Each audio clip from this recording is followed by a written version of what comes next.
Our top focus. There are tensions brewing in the Indo-Pacific. For years now, the region has been a hotbed of rapidly changing geopolitics.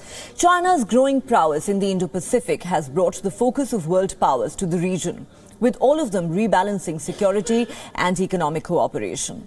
Now, according to the changing trends, a lot is evolving in the region. On the show today, we are focusing on ties between India and Taiwan. New Delhi and Taipei are forging closer economic ties. Why? Because economic relations with Taiwan can benefit India and help it strengthen its businesses. Also, significantly, India gets to send an important political message to its neighbor China. It serves as a reminder to China that New Delhi has the Taiwan card if it wishes to use it. For Taiwan, it's an opportunity to show that it has a growing list of partners. Growing economic ties between India and Taiwan come at a time of heightened cross-strait tensions and an unresolved military standoff at the India-China border, which is now heading towards its third year. India is expanding its cooperation with Taiwan's semiconductor giants. This will further India's goal of building up its domestic chip-making industry. At present, India has no domestic semiconductor manufacturing. It imports all of its chips, with over 75% of those used in the Indian smartphone industry coming from Taiwan. Delhi and Taipei are currently in talks over a $7.5 billion deal for a chip manufacturing plant as part of India's efforts to reduce its reliance on imports. And what's in it for Taiwan? Well, Taipei is looking to reduce its reliance on the mainland Chinese market by securing greater access to the Indian market.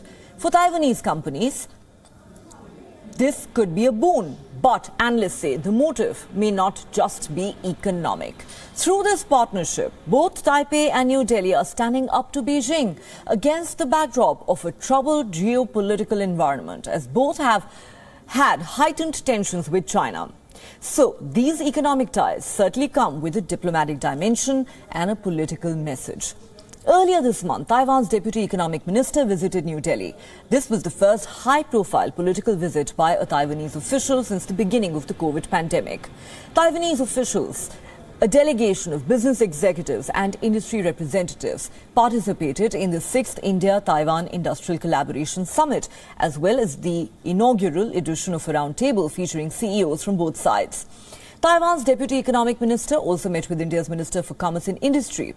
The two leaders launched negotiations on a possible free trade agreement last year, resulting in 3 tie-ups between Taiwanese and Indian firms and a fresh push to sign the Free Trade Pact. India-Taiwan trade is on the upswing as people-to-people exchanges also grow stronger, especially between the think tanks and scholars of the two sides. Now, bilateral trade touched nearly $9 billion in the financial year ended March 2022, a notable increase from the $6 billion recorded in 2017-2018. More than 130 Taiwanese companies have also set up shop in India, investing over $2.3 billion in sectors such as medical equipment, manufacturing, and information and communications technology. It's important to remember that officially India supports the One China principle. This forbids it from recognizing the self-governing island of Taiwan as a country or maintaining diplomatic ties with it. Even though India has not openly declared its support to Taiwan in decades, recent developments are evidence of growing ties as relations with China sour further. There is clearly a momentum in the India-Taiwan ties, but for now it's not entirely clear where this relationship is headed.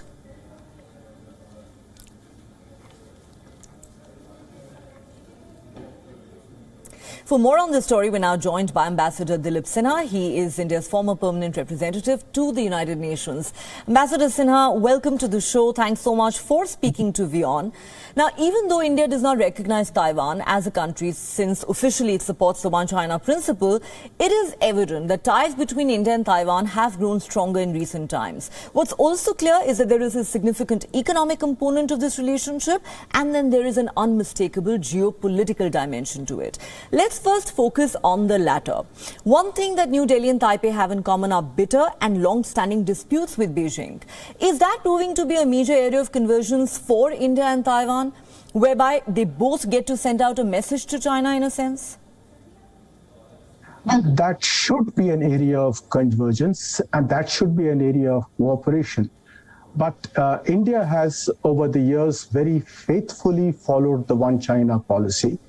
And whatever relations it has had with Taiwan so far, and even now when it is trying to increase that, strengthen that relationship is completely in line with the kind of relationship that you would call a commercial relationship. And it is still a fraction of the kind of relationship that China has with Taiwan. Now, for example, the Indian office in Taiwan is not even called the India-Taiwan Association, it's called the India-Taipei Association. India does not use the word Taiwan anywhere. So while you correctly point out that there's a lot of strategic convergence between India and Taiwan because of China's aggressive policies, the fact is that India has been extremely careful about not giving China any cause for offense. I'm not sure why it is so sensitive to China's concerns, because China has never reciprocated. But so far, and including the developments that have taken place in the last few days, there is nothing to show that India's policy towards Taiwan has changed in any way. India's trade with Taiwan is a fraction of Taiwan's trade with China. Taiwan's investments in China are way higher than its investments in India. So India has a long way to go even to catch up with the commercial relations that Taiwan and China already have between them, including the movement of people. So I don't see any signs of India changing the quality of its relationship, although I think it should, because India has a lot of convergence, a strategic convergence in the Indo-Pacific with Taiwan, because of China's refusal to reciprocate our policy of respecting the One China policy. Ambassador Sinha, let's dwell on this aspect a little bit. Yes, trade ties between the two sides are growing. In fact, the last financial year recorded $9 billion worth of trade between the two sides. We are cooperating in the semiconductor manufacturing area a great deal, with India relying heavily on imports and Taiwan trying to reduce its reliance on mainland China. However, let's keep the focus on geopolitics. As you agree there is momentum in India-Taiwan ties. But the question really is, how far is India likely to go with the Taiwan card? As you mentioned, there are no diplomatic ties between New Delhi and Taipei. That's not going to change anytime soon.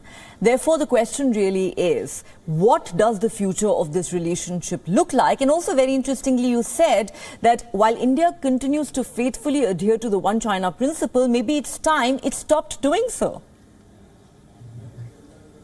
Yes, I entirely agree with you. Whether there is one China or not is for the Chinese people to decide. What is important for us is that there is a government in Taiwan, which is an important country. It's an important economic power, and India has important trade and commercial relations with this island.